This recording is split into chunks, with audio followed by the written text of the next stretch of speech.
2001, Byway was Canada's answer to, "We don't need fancy, we need affordable."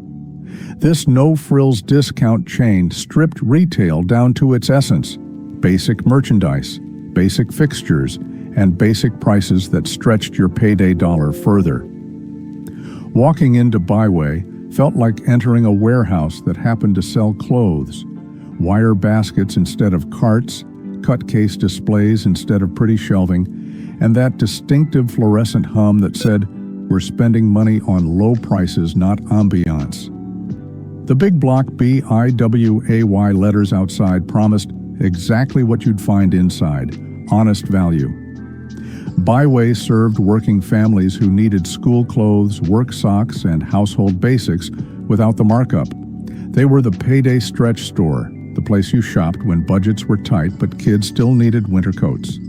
The late 90s brought intense competition from American big box retailers and dollar store chains that could beat Byway's prices while offering better selection. Unable to adapt quickly enough, Byway filed for bankruptcy in 2001. If you shopped Byway, you remember the no-nonsense atmosphere, the satisfaction of finding exactly what you needed at prices that didn't hurt, and feeling smart about stretching your dollar. And then came the red tag giant, Zellers, 1931 to 2013. Zellers was Canada's friendly neighborhood department store, the place where ordinary families felt at home. Under the Hudson's Bay Company umbrella, Zellers positioned itself as the accessible alternative to fancier department stores with that familiar red Z logo welcoming families for decades. What set Zellers apart was the total experience. Beyond clothes and household goods, most locations housed the Skillet restaurant, where tired shoppers could grab surprisingly decent fries and a coffee. It became the unofficial Canadian family ritual, shopping followed by a skillet break. Zellers mastered the art of being everywhere without being overwhelming. They anchored smaller malls and plaza locations, making them the go-to for back-to-school shopping, last-minute gifts, and those random household items you suddenly needed. The end came swiftly in 2011 when parent company HBC sold most Zellers leases to Target's failed Canadian expansion. By 2013, most locations had closed, though small shop-in-shop revivals have appeared inside some Bay stores. Those red plastic carts, the reliable selection of everything you actually needed, hot fries at the Skillet, after successfully finding winter boots that fit, pure Canadian retail comfort. When music still lived on shelves, Sam the Record Man, 1961 to 2007. Sam the Record Man wasn't just Canada's biggest record chain, it was the temple where music lovers worshipped. That iconic neon sign with spinning records became Toronto's Yonge Street landmark, visible blocks away and promising musical discovery inside. Sam Snyderman built more than stores, he created music culture. Staff picked albums based on actual knowledge, not algorithms.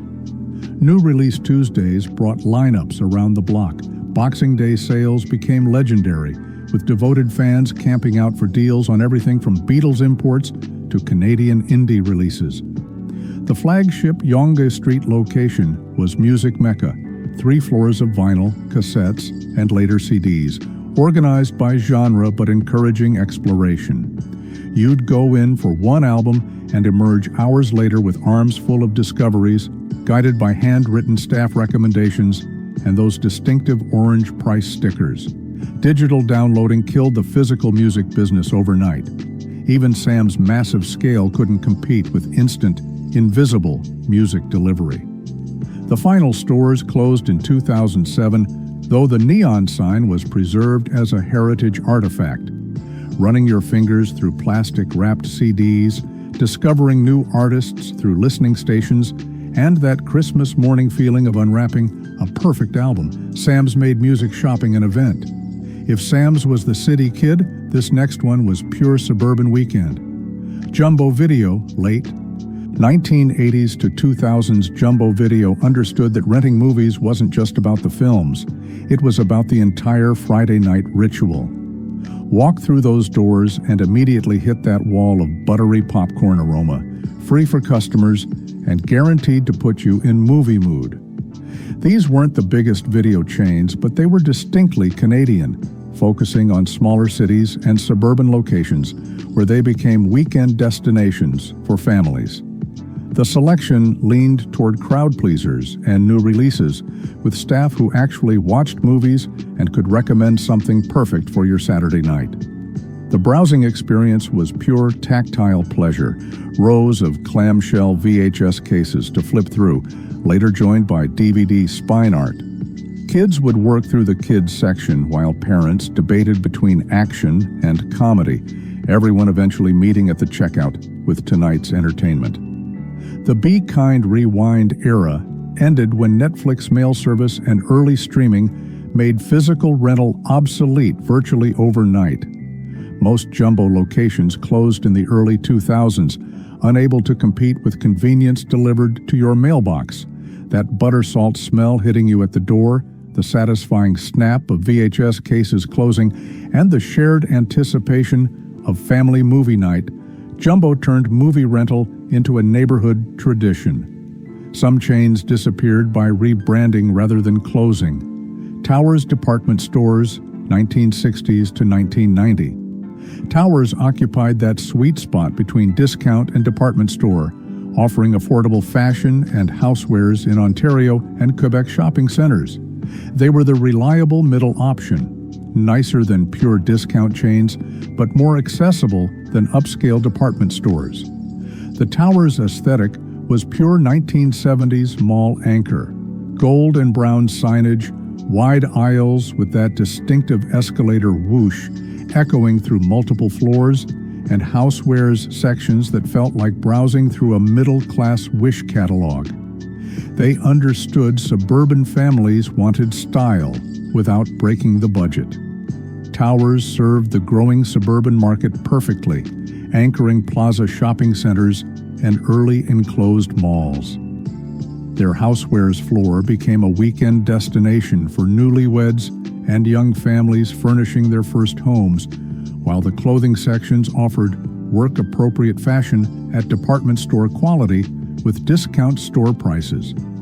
Rather than failing, Towers simply vanished through acquisition. Zellers bought the chain in 1990 and converted most locations overnight, flipping those familiar signs to red Z'd logos almost before customers noticed the transition. If you shopped Towers, you remember that gold-brown color scheme, the satisfying feeling of finding exactly what you needed at fair prices, and the strange disorientation of walking into your store to find it had become something else entirely. Back to music. This one battled chart wars, then met the CD crash. A&A Records, 1940s to 1990s. A&A Records was where serious music lovers went to dig deeper. While Sam the Record Man dominated the mainstream market, A&A served the alternative crowds, indie music scene, and anyone seeking something beyond radio hits. These stores felt like clubhouses for music obsessives. Staff weren't just employees.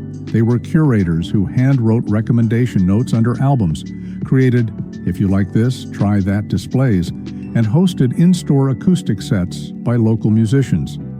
Chart boards tracked both Billboard and underground scenes. A&A locations became cultural hubs where teenagers discovered punk, university students explored jazz, and weekend musicians found obscure imports. The clientele was passionate, the selection was deep, and browsing could consume entire afternoons of musical education.